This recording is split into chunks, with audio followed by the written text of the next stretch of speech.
Buenas noches, estimados amigos de Fardí. Muchísimas gracias por la invitación. Esta noche estaremos hablando sobre la biopsia virtual en tumores cerebrales a través de la resonancia magnética. Mi nombre es el profesor David Fonseca, TCU de Imagenología, director general de Dafoimagen. Soy de Valencia, Venezuela, y en la actualidad soy aplicacionista de la empresa Reto Meditech, ubicada en México. Vamos a hablar un poquito sobre la espectroscopía aplicada a la resonancia magnética. ¿Cuándo comenzó? ¿Cuál es su función? ¿Cuál es su protocolo? Y casos clínicos. Hablemos un poco de historia.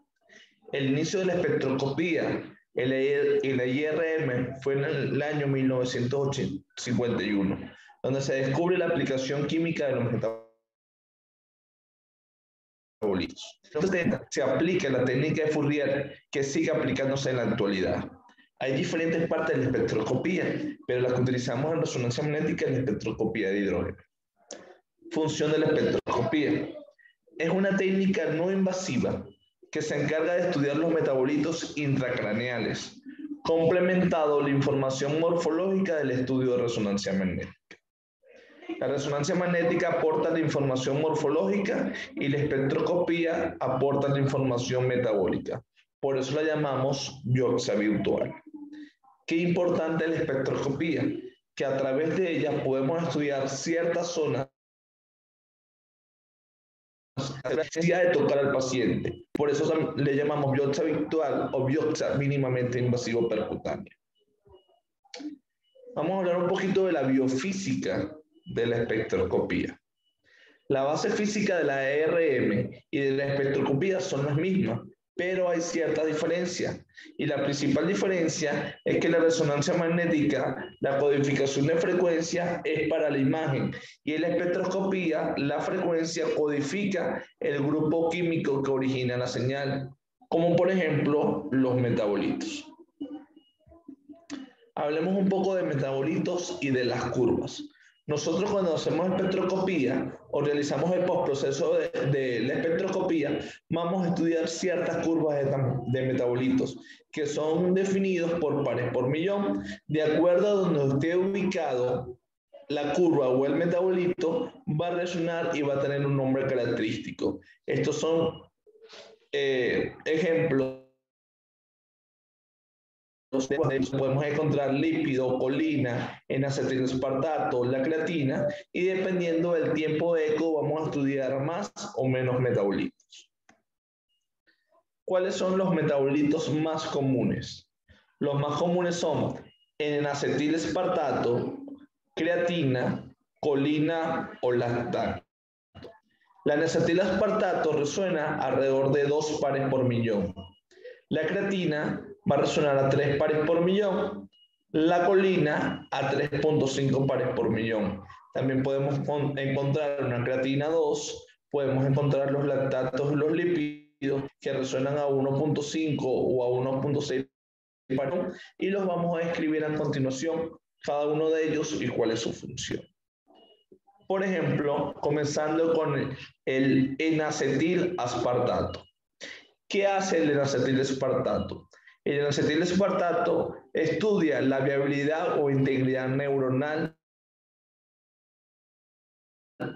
Cuando hay lesiones intracraneales, hay una disminución del N-acetil-aspartato y hay un aumento de la colina. Y hay una disminución de la viabilidad neuronal. El N-acetil-aspartato solo está presente en células del sistema nervioso central, como son el cerebro y la columna. En pacientes normales, siempre el N-acetil-aspartato va a estar por encima de la creatina o de la colina. Y vemos que resuena de 2.02 a 2.5 pares por millón. El siguiente metabolito es la creatina. La concentración es relativamente constante, resuena 3 pares por millón, y siempre vamos a ver que ella está en un intermedio entre el N-acetil-aspartato y la colina. Por eso se le llama metabolito estable. El próximo un metabolito de lo que es la espectroscopía es el metabolito llamado colina. Sus siglas son CHO. Es una formación de la membrana celular, aumenta en la presencia de tumores o células nuevas, patologías desmineralizantes y liberación de fosfolípidos. Regularmente resuena a 3 puntos pares por millón. Cuando hay una presencia de células nuevas o proliferación de células anormales, él aumenta en la proliferación del pico, ascendiendo, y hay una disminución de la apartado. Esto quiere decir que hay células anormales creciendo dentro de la membrana celular o hay una proliferación de células nuevas. El lactato lípido siempre está presente cuando hay necrosis o muerte celular.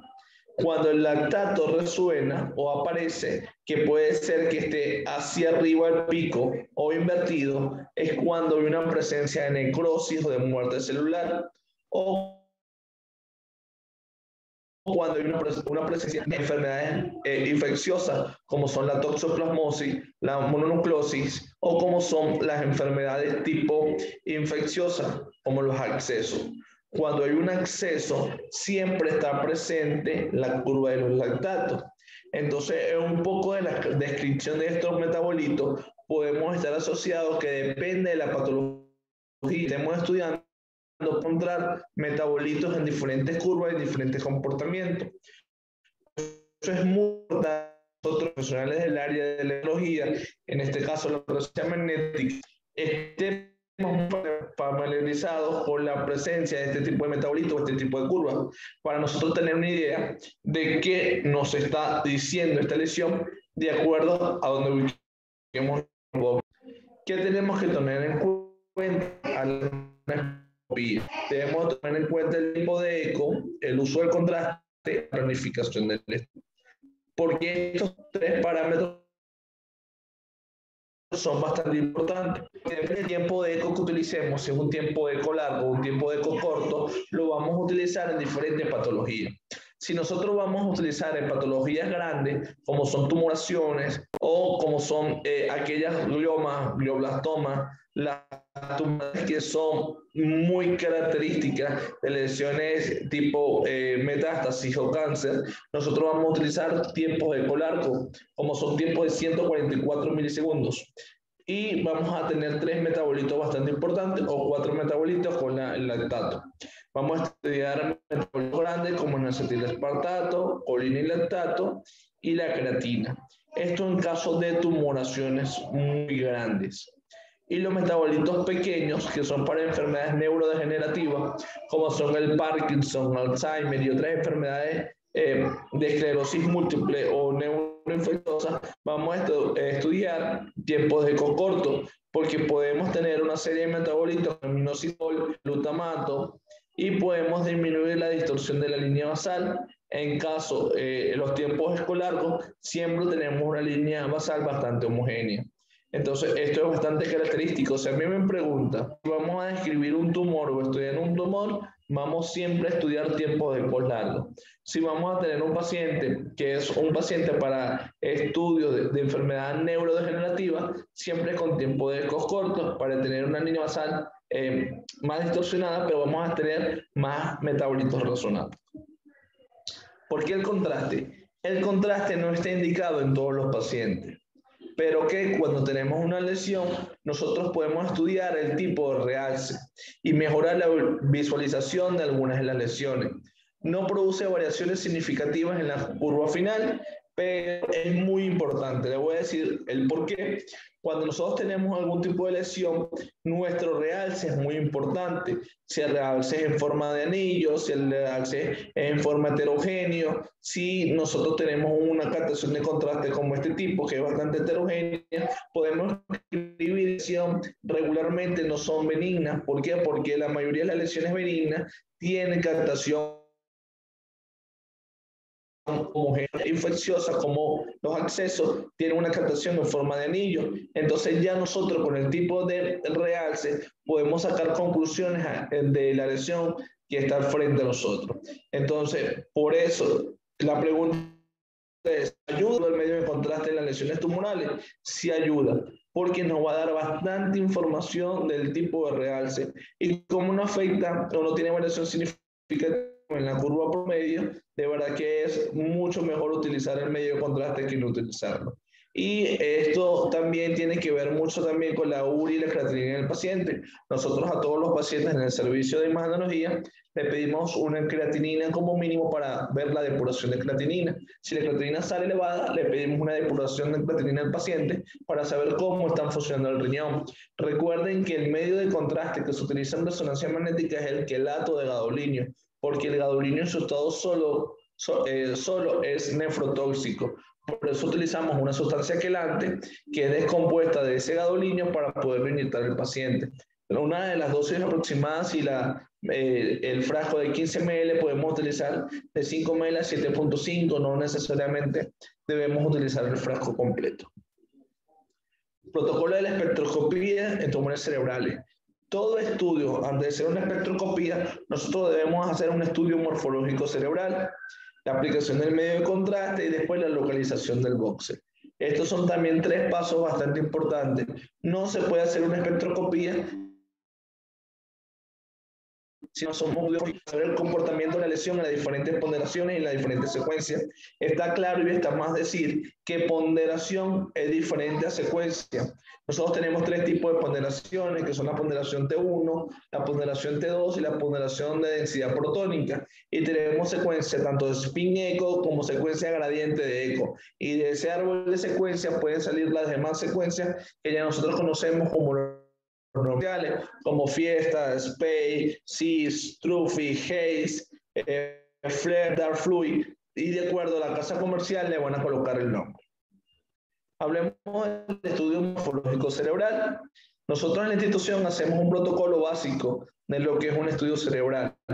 Comenzamos con una ponderación T1,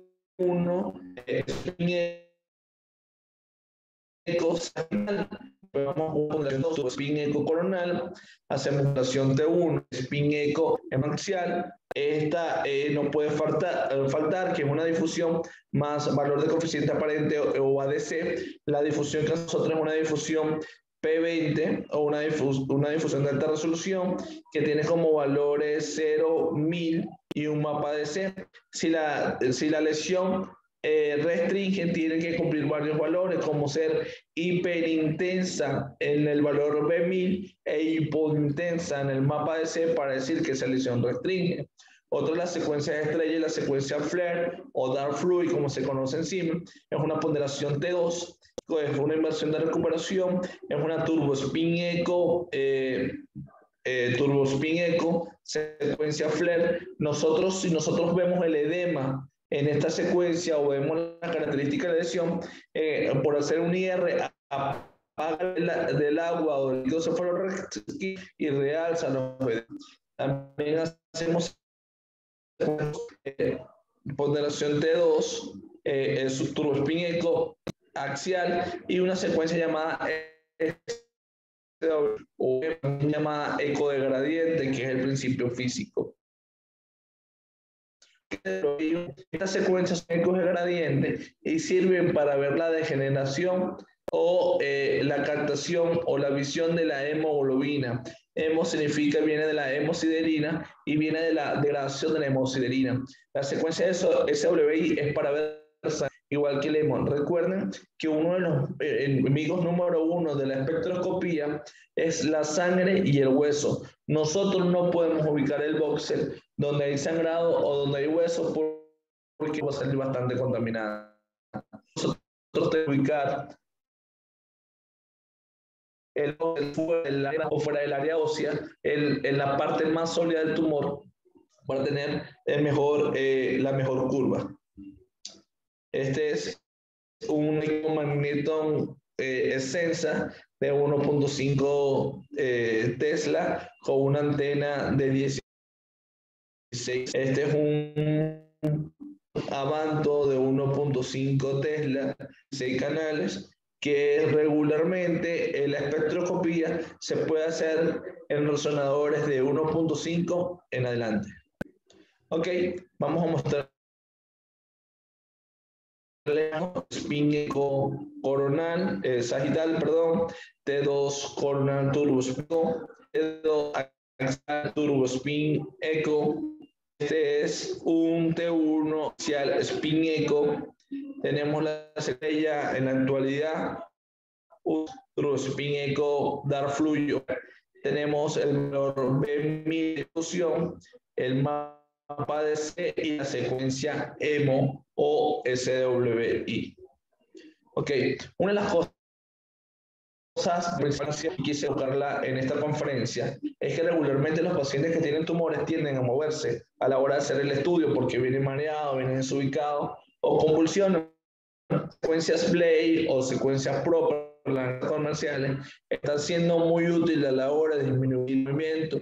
Me da un paciente con secuencias turbo spin eco con un llenado del espacio K de manera cartesiana. Vemos el movimiento, una imagen diagnóstica y vemos con un plano radial de secuencias de un llenado del espacio K de manera radial, una secuencia Blay, como si logramos tener imágenes diagnósticas. De verdad que estas secuencias ayudan muchísimo a tratar este tipo de pacientes y poderle ofrecer un diagnóstico oportuno, tratando de disminuir el movimiento involuntario o el movimiento voluntario del paciente. ¿Cómo planificar una plano sagital? El plano sagital nos vamos a ver que nos va a salir. Esta es una plataforma simple donde vemos el tiempo de adquisición, vemos la señal ruido, el tamaño del boxer, qué secuencia es eso. En este caso una secuencia spin eco porque es una ponderación T1 que estamos lanzando. Vamos a pasar el coronal por el área interventricular o el medio de los ventrículos, igual en el plano axial para tener un plano sagital.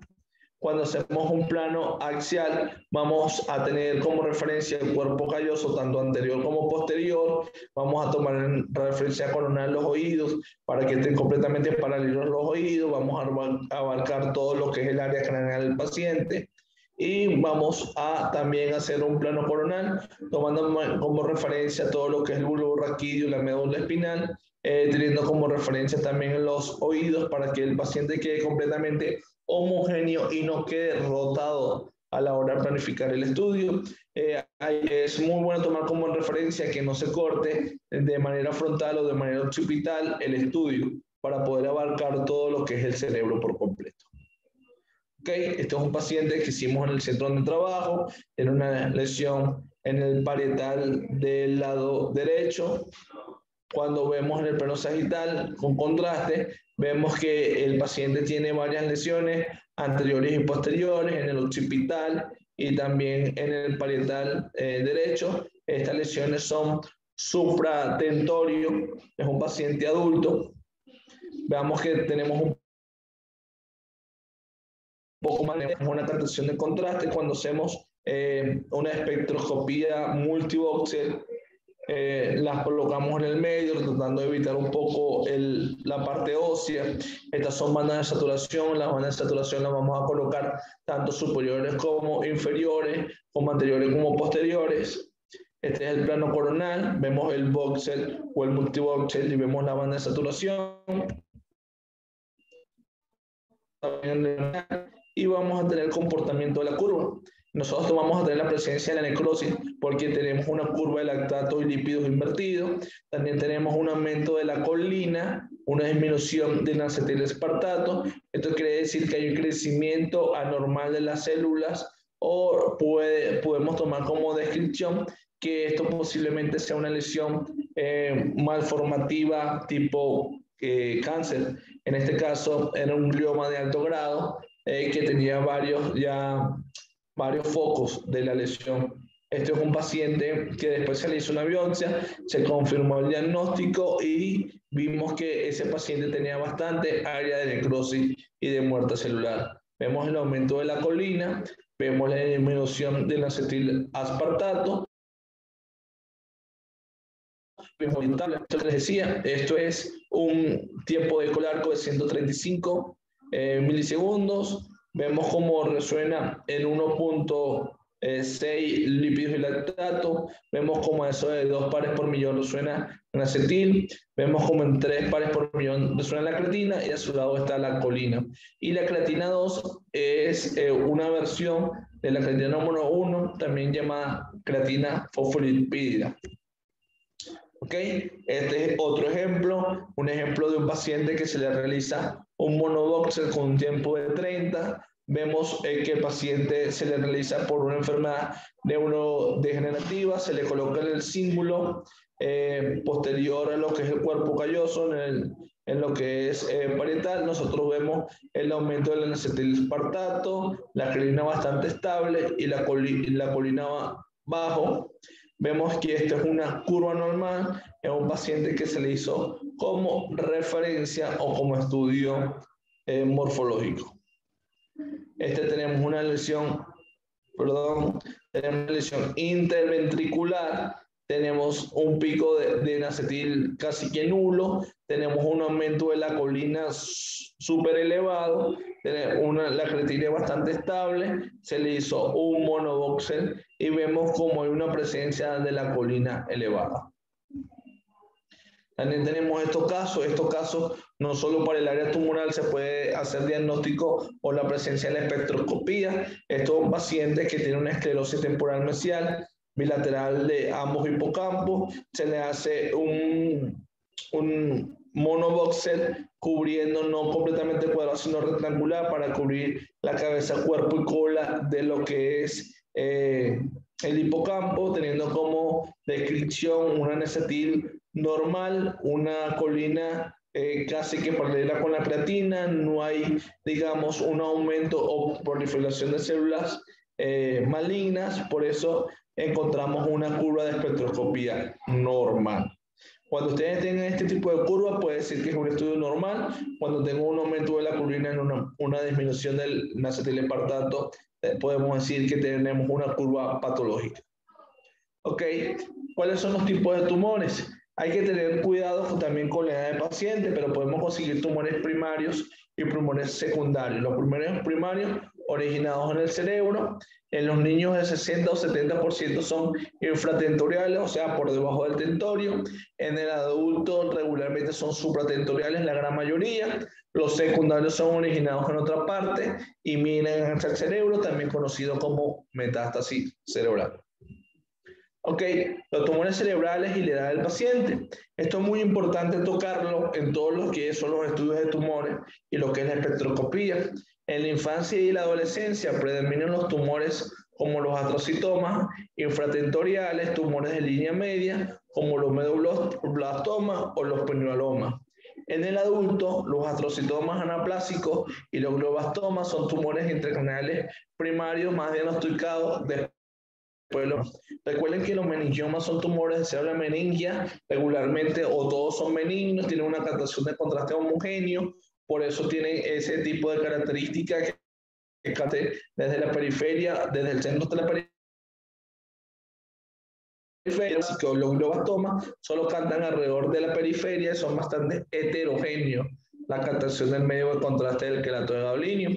Cuando regularmente son accesos, la captación de borde es completamente homogénea y es de forma de anillo.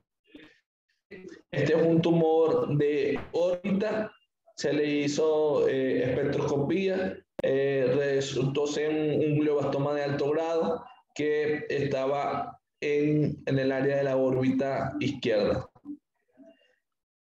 Esta es una imagen tomada de nuestro vista grandafo imagen, paciente de 23 años, con cefalea constante, se realiza RM con querato de Gaulinio por orden médico, al cual se encuentra una imagen en fosa posterior entre la médula y el cerebelo. Era un meduloblastoma, como dice Geraldine. Vemos como la captación del contraste es completamente heterogénea, tiene áreas sólidas en el medio, el paciente llegó con pérdida del equilibrio y pérdida de la marcha, estaba comprimiendo completamente el cerebelo. Y esta es una masa, estimulación otro paciente, también tomada nuestro Instagram fue imagen, esa estimulación de veloso derecho que se extiende hacia la fosa posterior media. ¿Ok? El posible diagnóstico era un schwannoma neuroma atípico versus un osteocitoma, un neuroblastoma, entre otros. Entonces, esta puede ser la característica de varios tipos de tumores. Esto era un meningioma, vemos cómo tiene la cola dural, vemos cómo el contraste completamente homogéneo en este caso. Esta es la diferencia entre un tumor como este, que la captación del contraste es en forma heterogénea, con un medulloblastoma donde la formación del contraste es de forma homogénea. En el presente video vamos a explicar un poco la manipulación de la espectroscopía en la plataforma Siemens con una espectroscopía multivoxel de 135. Vemos que donde pongamos el voxel vamos a estudiar el área, vemos aumento de la colina, vemos disminución de la acetilespaltato, vamos a abordar los datos de cada curva que obtengamos para darle información a nuestro médico radiólogo. Vamos a colocar el voxel en otra área, vemos también la disminución, aumento de la colina y disminución de la acetil. Estudiamos un poco lo que es el área del edema y vemos cómo está normal, eso quiere decir que es una lesión infiltrativa, vemos otras zonas del tumor y vemos que no hay pico en acetilo muy bajo y hay un aumento de la colina. Vamos a colocarlo en el otro par, vemos que no hay infiltración, es normal porque lo colocamos fuera de la lesión, estudiamos el edema y ahora vamos a hacer una comparación entre metabolitos. Relación de metabolitos. Ok, vamos a ver una tabla de colores, vamos a colocar colina en acetil, le damos a aceptar y vamos a ver la tabla de colores, siendo colina en la parte roja, en acetil la parte azul. Vamos a hacer otra comparación entre creatina y colina. Le damos a aceptar. Vamos a estudiar en acetil colina, le damos a aceptar. Esto se llama relación entre metabolitos.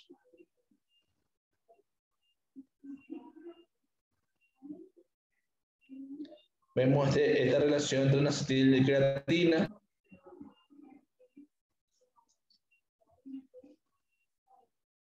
Y esta es la manera de cómo hacer espectroscopía en la plataforma Siemens. Esto se hizo con una plataforma Siemens, con TICDOT. Esta es la relación de la tabla de metabolitos. Tenemos los metabolitos a estudiar, tenemos pares por millón, tenemos integral y la relación entre ellos.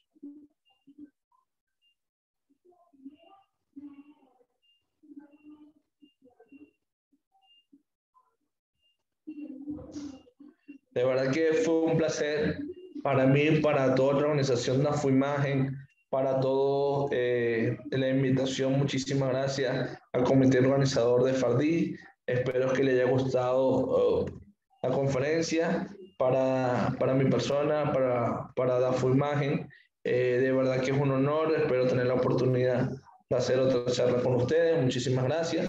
Nos pueden seguir en la plataforma de Instagram DAFO-imagen. También nos pueden escribir a mi correo davidfon-r y nos pueden también seguir por nuestra página web www.dafoimagen.com y ahí verán toda la información al respecto de nuestra jornada. Se despide usted el profesor David Fonseca. Muchísimas gracias desde Venezuela. Un placer para mí estar con ustedes. Espero que la charla haya sido de su agrado y cualquier pregunta o duda la pueden hacer a través de las redes.